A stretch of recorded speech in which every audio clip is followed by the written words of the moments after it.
आइए बच्चों, एक सवाल और हम लोग बनाते हैं। ये है क्वेश्चन नंबर 3। ये है क्वेश्चन नंबर 3, ठीक है ना। इसके सिंह का क्वेश्चन नंबर 3। क्वेश्चंस कहता है कि state with reason whether the following items of expenditure are of capital और रेवेन्यू नेचर। कैपिटल एक्सपेंडिचर और रेवेन्यू नेचर का कॉन्सेप्ट तो हम लोग समझ चुके हैं। कॉन्सेप्ट वीडियो में आप पूरा पहले कॉन्सेप्ट समझिए, फिर आप अपने बिजनेस का ये कैपिटल और रेवेन्यू को अलग अलग बारीकी से कर सकते हैं। क्या कहता है ये सेकेंड हैंड कार, ये जो 1 नंबर है, ये second hand car was purchased for 40,000। ये sum of 10,000 was spent on its overhauling. Overhauling कहता हुआ है हम लोग कोई गाड़ी खरीदते हैं और उसको हम लोग उस पर सेकेंड हैंड कार खरीदे। जैसे आप एक मोटरसाइकिल खरीदे, एक 20,000 में आपने एक मोटरसाइकिल खरीदा और उसको फर्स्ट टाइम देखते हैं कि भाई मोटरसाइकिल जो है वो बहुत बढ़िया चलने की स्थिति में नहीं है, तो आप कम दाम में खरीद लेते हैं और उसको एक बार खूब बढ़िया शोरूम में ले जा करके खूब बढ़िया से उसमें जो भी पार्ट्स वार्ट्स है उसको चेंज करा करके बिल्कुल एकदम आपने 5,000 रुपये उस पर और खर्चा कर दिया। तो अब जो आपसे कोई पूछता है कि भाई ये कितने की मोटरसाइकिल, भाई 25,000 पड़ गया। 20,000 का लिया था और 5,000 में तो पूरा इसका पार्ट्स वार्ट जो भी खराब था एकदम पूरा एकदम चकाचक कर दिया। तो आपसे कोई पूछेगा, यानी आप उस मोटरसाइकिल को जो रेडी टू यूज करने के हालत में जो बनाया वो उसकी कॉस्टिंग 20,000 नहीं है, आपको वो 25,000 की पड़ी। अब जाकर के वो आप काम करेगी। तो हम लोग कोई सेकेंड हैंड मशीनरी खरीदते हैं और उसके रेडी टू यूज हम लोग इसको अच्छे ढंग से यूज कर सकें, उस हालत में तक बनाने में जो भी उस पर खर्च आ जाता है वो उसकी कॉस्टिंग में ऐड हो जाती है।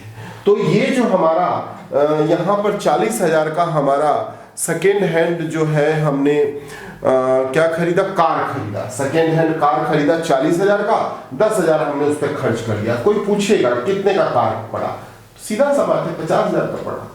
तो ये जो 10,000 रुपये जो आपने खर्चा किया वो कौन सा एक्सपेंडिचर कहलाएगा, वो कैपिटल एक्सपेंडिचर कहलाएगा। तो cost of car plus overhauling expenses, ये जो कहलाएगा वो कौन क्या कहलाएगा, ये कैपिटल एक्सपेंडिचर कहलाएगा। आप जो मोटर कार को डेबिट करेंगे अपने खाते में एसेट्स दिखाएंगे, वो कितने का दिखाएंगे, 50,000 से दिखाएंगे। चलिए दूसरा आ जाइए, कारखाने की रंग कराई पर 2,000 रुपए। ये तो कारखाने का रंग कराया, ये तो कैसा लगा है। एक है कि पूरा आपने एक्सटेंशन किया, कारखाने को बढ़ाया, एक 2-4 रूम बनवाए, तो वो फिर कैपिटल नेचर का आएगा। अब आप कारखाने यूज कर रहे हैं तो आप अपने घर की सफाई, कारखाने की सफाई करेंगे, उसका थोड़ा रंग रोगन करेंगे, वो मेंटेन करेंगे, तो ये मेंटेनेंस कॉस्ट में आ गया, ये कहीं से कैपिटल नेचर नहीं है। फिर आप उस फैक्ट्री में काम करेंगे, फिर वो गंदा होगा, फिर उसकी सफाई, फिर रंग रोगन करना पड़ेगा। तो ये रूटीन का एक एक्सपेंसेस है, साल भर में हो सकता है 1-2 बार आपको करना पड़े, उसकी सफाई, उसका रंग रोगन करना पड़े, तो ये रूटीन का खर्चा है और ये बिल्कुल रेवेन्यू एक्सपेंडिचर होगा, कहीं से ये कैपिटल। तो कहता है painting of factory, painting of factory जो है वो कौन सा एक्सपेंडिचर कहलाएगा, बिल्कुल रेवेन्यू एक्सपेंडिचर कहलाएगा, रेवेन्यू एक्सपेंडिचर कहलाएगा। Next,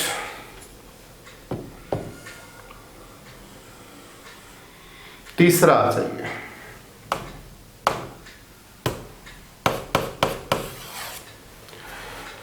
Freight and cartage amounting 2000 was paid on purchase of a new plant and sum of 400 was spent as erection charges of plant. बड़ा आसान है, हम लोग कई बार डिस्कस कर चुके हैं कि अगर कोई संपत्ति हम लोग खरीदते हैं और उसको रेडी टू यूज करने की हालत तक जो भी खर्चा हो जाता है वो उसके कॉस्ट में ऐड हो जाता है। कोई हम मशीन दिल्ली से खरीद के लाए तो जो लाने का खर्चा, मशीन की कीमत प्लस लाने का खर्चा और उसको जिस हालत में यूज करना, बिल्कुल रेडी टू यूज कि एकदम माल बनने के लिए हम तैयार करने में जो भी खर्चा आ जाएगा वो सब उसके कॉस्ट में आ जाएगा। 50,000 का दिल्ली में हमने दिल्ली से मंगवाया तो 50,000 वहां, लाने का खर्च मान लीजिए 2,000 रुपया तो 52,000 रुपया, 1,000 रुपया उसको इंस्टॉल, थोड़ा सीमेंट मंगाया, बालू मंगाया, उसको इंस्टॉल किया, उसको फिक्स किया, बिल्कुल हिले नहीं, उस हालत तक लाने में क्या जो भी कॉस्ट आ जाएगा तो आपकी मशीन की कीमत जो हो गई वो 53,000 हो गई। तो यही कहता है यहाँ पर कि फ्रेट एंड कार्टेज 2000 भाड़ा बिल्कुल उसके कॉस्ट में ऐड हो जाएगा और 400 रुपये इंस्टॉलेशन। तो ये जो है freight and cartridge, freight and cartridge plus erection charges,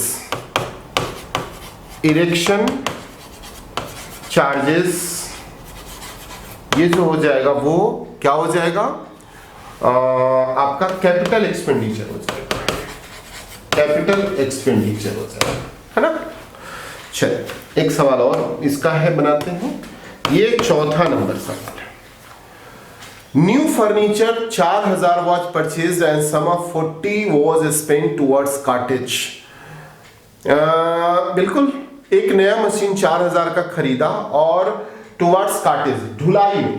अब एक मशीन खरीद के हम ला रहे हैं, फर्नीचर ला रहे हैं 4,000 का, और ला करके बिल्कुल जहां चाहिए हमको, ये टेबल यहां तक चाहिए, उसके दुकान में नहीं चाहिए, हमको अपने ऑफिस में चाहिए, तो उसके दुकान से मैंने 4,000 का खरीदा और भाड़ा दिया, वहां से अपने ऑफिस तक लाने का खर्चा जो हुआ वो 40 रुपया हुआ। तो हमारे फर्नीचर की कीमत कितनी होगी, 4,040 रुपये। कोई हमसे पूछेगा कि कितने का फर्नीचर हुआ, भाई 4,000 और प्लस 40, हाँ ये यहां तक का खर्चा हुआ। तो जो भी हमारा कार्टेज व्यय होता है, किसी एसेट्स के अक्वायर करने में जो भी एक्सपेंसेस होती हैं, वो हमारा कौन सा एक्सपेंसेस होता है, वो हमारा बिल्कुल आपका कैपिटल एक्सपेंडिचर होता है। तो कॉस्ट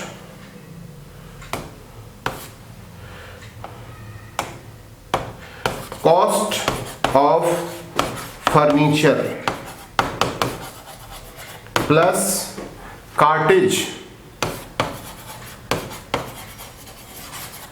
एक्सपेंसेस जो भी होगा ये हमारा कैपिटल एक्सपेंडिचर होगा। ठीक है ना।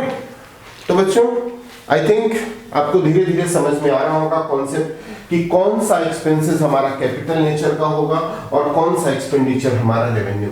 इन चीजों का जब तक क्लियर कंसेप्शन नहीं होगा आप अकाउंटिंग सही से मेंटेन नहीं कर सकते। तो थैंक यू बच्चों, एक और सवाल हम लोग नेक्स्ट वीडियो में बनाते हैं।